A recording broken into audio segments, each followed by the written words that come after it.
ডিব্ৰুগড়ত চেপাক টাক্ৰৰ প্ৰশিক্ষণ শিবিৰ। ডিব্ৰুগড় জিলা চেপাক টাক্ৰ সন্থাৰ উদ্যোগ।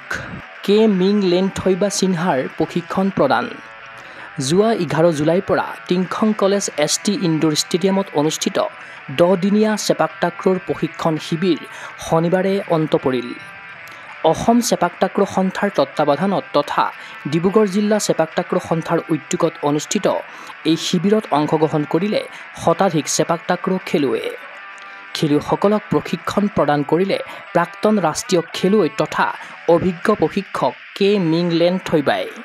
কৌশলগত খেল আৰু শাৰীৰিক কণ্ডিশ্যনিঙৰ ওপৰত গুৰুত্ব আৰোপ কৰি এই শিবিৰত কঠোৰ অনুশীলনত ব্ৰতী হ'ল প্ৰশিক্ষক আৰু খেলুৱৈসকল। অনাগত ৰাষ্ট্ৰীয় তথা আন্তঃৰাষ্ট্ৰীয় প্ৰতিযোগিতাত দক্ষতাৰে খেলুৱৈসকলে যাতে প্ৰদৰ্শন দাঙি ধৰিব পাৰে তাৰ লক্ষ্য নিৰ্ধাৰণ কৰিছে আয়োজকে। এটা সৰ্বাংগ সুন্দৰ প্ৰশিক্ষণ শিবিৰ আয়োজন কৰাৰ বাবে ডিব্ৰুগড় জিলা চেপাক টাক্ৰ সন্থাক ধন্যবাদ জ্ঞাপন কৰিছে অসম চেপাক টাক্ৰ সন্থাৰ সম্পাদক ডক্টৰ বিষ্ণুৰাম নুনিচাই।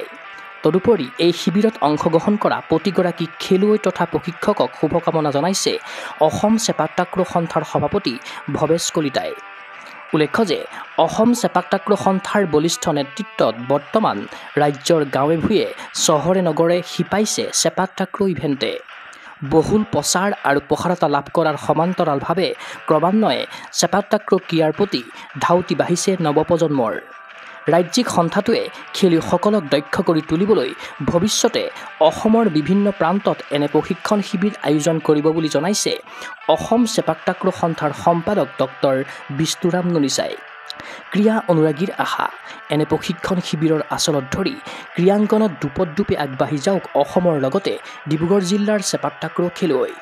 ৰাষ্ট্ৰীয় তথা আন্তঃৰাষ্ট্ৰীয় পৰ্যায়ত পদক অৰ্জনেৰে ভাৰত মাতৃক কৰক গৌৰৱৰ ভাগিদাৰ। নিউজ ডেস্ক ৰিপোৰ্ট, গোগো স্পৰ্টছ এনি।